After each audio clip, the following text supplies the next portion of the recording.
Hello class, it's Miss Roberts here, and today we're going to talk about small group communication theory. Now we're going to go over several theories that can help you out in the formation of your groups and the function of your groups. So let's begin. So we're going to explore chapter 2 tonight. So let's break down the first of several theories. One of the first theories we're going to explore is systems theory. Now, you may have heard systems theory in other courses, maybe in your business courses, but if you think about your group as a system, as an organization, then it might help you connect the ideas. And with systems theory, there are several components that make up a group. Right. So each system or group is made of interdependent variables. So that is you guys, your group members, and your team members. And each variable receives different inputs. So inputs may be information, results, resources, and the like.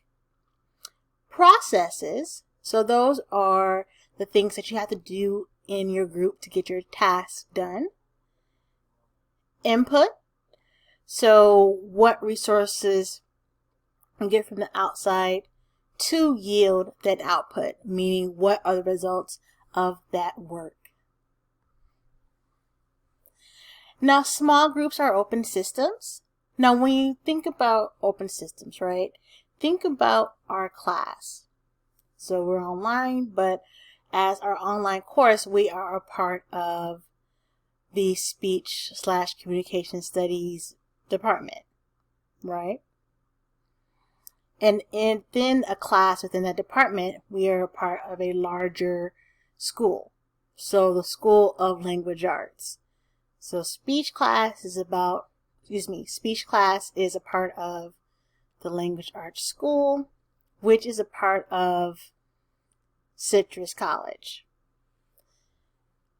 Citrus College is a community college in California, so we are a part of the larger community college system.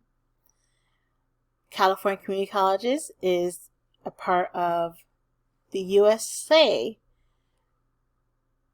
group of community colleges. I think you might be getting what I'm saying. So when we talk about a part of an open system, it means that your small group is a small piece of a larger group, which is a small piece of a larger group, and a larger group, and a larger group. So because of that, being open refers to how it's affected by the environment. So for instance, if there's a rule that comes down from the department, as an instructor, I have to adhere to the rules of my department, which directly affects you and me as a class unit, right? If there's a rule that comes from the state or community colleges, then it affects our school and then we have to adhere to it. So openness is being affected by the environment, by the rules, by outside external forces. Now, closed groups don't have that. And there are additional factors in being in a group. So, for example, changes in membership. So, in relation to this class, some people may drop, right? I hope no one does. But if a student drops mid-semester, then that changes the dynamic, that changes the workload, and there might be a little bit of uncertainty or reshuffling in the groups a little bit. Changes in goals. So sometimes it might be a good thing if something or some procedure isn't working. You might have to switch goals or switch benchmarks in order for that to be obtainable. And there might be other external forces, changes in information, changes the way we do things. Might be an example of systems theory. Okay.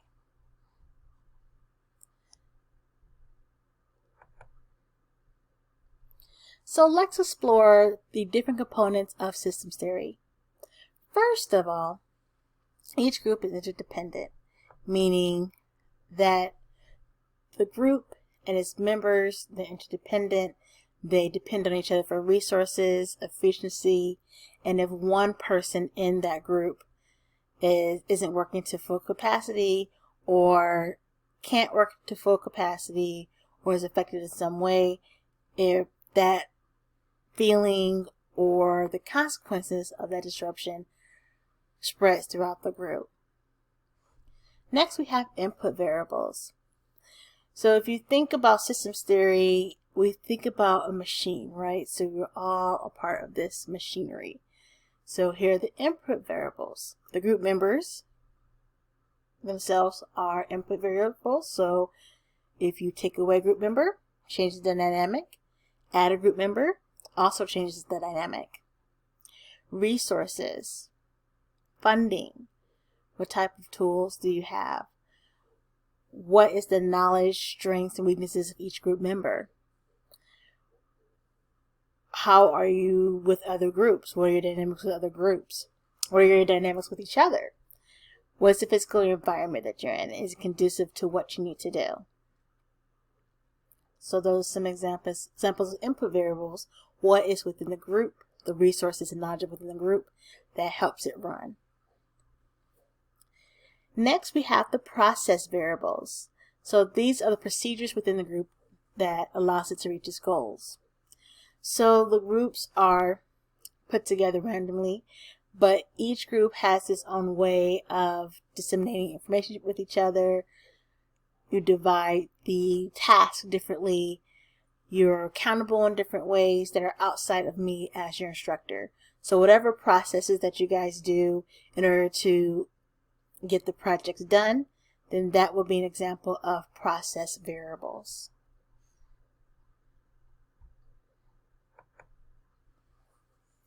Then there are output variables. So if input variables are the things within the group that make it what it is, strengths and weaknesses, then the output are the results. What happens when you put the processes together and what does that group produce? So those can include outcomes of the process and solutions, what decisions are made within the group and what is kept and what is tossed aside or changed in order to be more productive. Growth. So there's individual growth as far as going through the process of going through the project, teamwork and dynamics, so on and so forth. And satisfaction. So did you have a good experience within the group or did you not have a good experience with the group? Next, there's synergy. So with synergy, it's when the group is greater than the sum of its parts. So the performance of the group, the collaboration and cooperation of the group can produce much better quality and can produce much more than just individuals. So together, putting your minds together, combining your strengths and weaknesses. So for example, there's some things that some members might be stronger at than others and vice versa. Brainstorming, putting ideas together, doing collaborative work so it won't be as taxing for one person to do. Those are some examples of synergy where the group can produce better, more quality work and more thoughtful work than just one person alone. So here are some additional terms in systems theory. We have entropy. So there's randomness and chaos in the system. Now remember we talked about how in systems theory we're a smaller system within a larger one and a larger one. But because we are more open as a dynamic, as a class, then there's some non-controllable factors that can go on, right?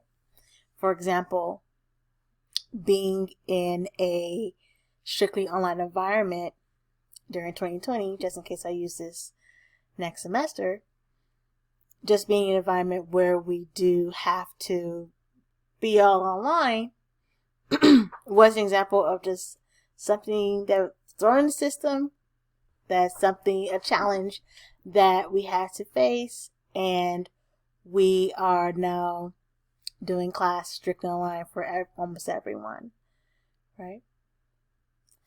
So that's one big mega example of randomness. Sometimes it might be something to schedule. As an instructor, I might be the cause of that randomness. Maybe I might have to change a date or something, or adjust something. I'll definitely be as structured as possible. Something might happen, right? Knock on wood. I might be sick one day and not be able to make it to a class or something.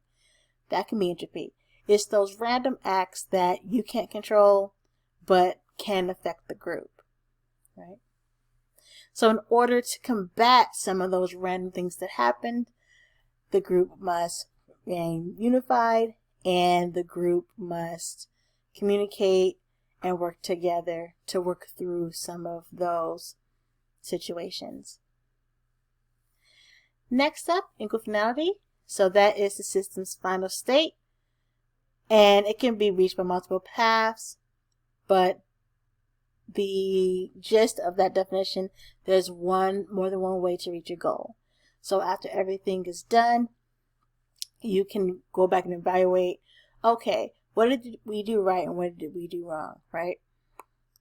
But when you completed a task, completed a project, and you're doing those reflections, you can use what you learned from those experiences within the group and say, hey, we have a different way of doing this, or you can be open to new ways of doing things, or new ways of solving problems, or new innovative ways to reach a goal. Okay.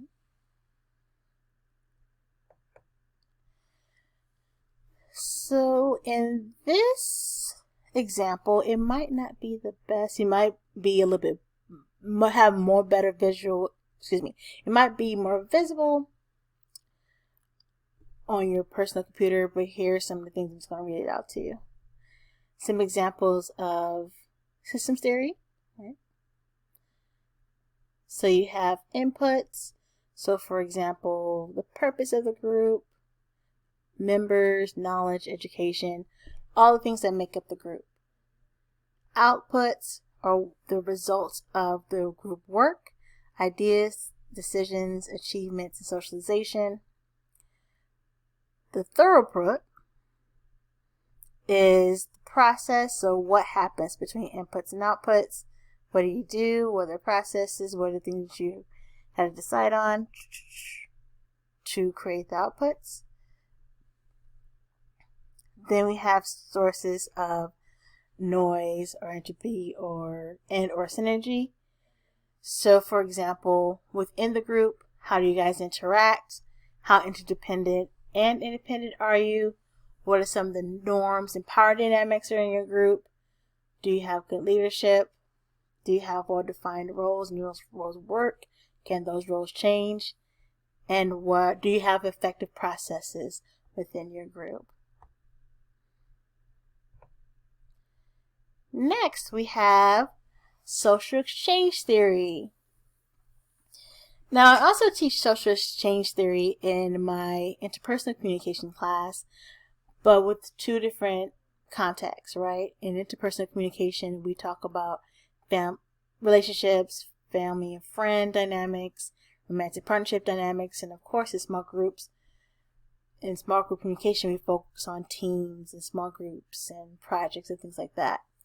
But the basics are the same. The idea with social exchange theory is that each interaction we have with someone, we have rewards and cost. And in order for us to be satisfied with those relationships, no matter what context, the rewards must be greater than the cost.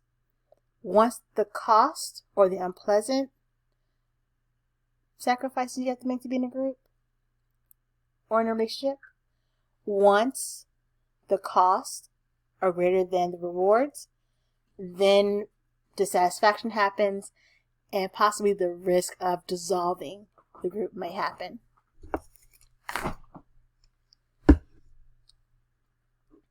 So for example, with social exchange theory, human behavior is a blend of behavioral psychology and economic theory. So if you're taking economics, it might be a little bit familiar. Relationships are determined or described in terms of costs, rewards, profits, and losses. So as long as the rewards exceed the cost, group membership will continue to be attractive. So with the social exchange theory, we seek out people who can give us rewards that are greater than or equal to the cost we encounter in dealing with them. So they just have it in a little equation. The rewards plus cost is the outcome. So if the rewards are greater than the cost, then the outcome would be, hey, we'll stick around the group. If the costs outweigh the rewards, then they may leave. And when we refer to rewards, these are the outcomes we desire. For example, good grades, camaraderie,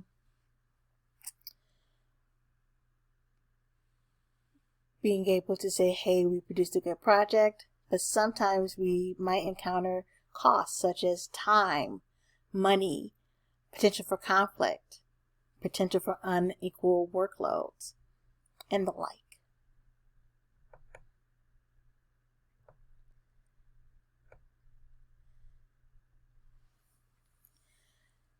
So here is just a description of relationships and different examples of rewards and costs. So for example, rewards, fellowship, job satisfaction, achievement, just like I mentioned before. The negatives, mental effort, embarrassment, time, frustration, possibly conflict, and profits and losses. So profits occur when the rewards exceed the cost, and the losses occur when the costs exceed the rewards.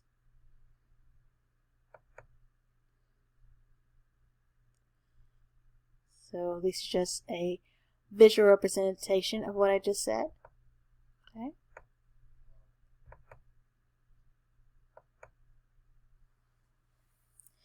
Next, we have the symbolic convergence theory. So this explains how certain types of communication shapes a group's identity, culture, norms, roles, and decision making. So think about your group of friends. Now, as time goes on, you might have your own inside jokes, you have your own experiences, you share your own stories. So what started out as just individuals joining together, you and your friend group are now a unit. You can even think about families that way. They're a group of individuals, technically, but together you are a unit. So in small group communication, when you are working with others, eventually, long enough, and especially if those dynamics were good, as exemplified by the social exchange theory, you also become a unit and come together. So over time, groups develop a collective consciousness with shared emotions. So with this theory, we're kind of steering away from, okay, small groups are machines, systems, inputs, outputs, and now we're going to the emotional bond theory of small group communication. So this thought bubble says, symbolic convergence theory consists of sharing emotions, stories, and values within the group, resulting in group cohesiveness. So because, hey, you share laughs, share joys, share an achievement, that creates a bond. So with symbolic convergence theory, groups have a common social reality. Groups, like individuals, have unique personalities, cultures, and identities. So even though we're in the same class, each group has their own individual style. And these bonds can be shared with stories, inside jokes, symbols, etc.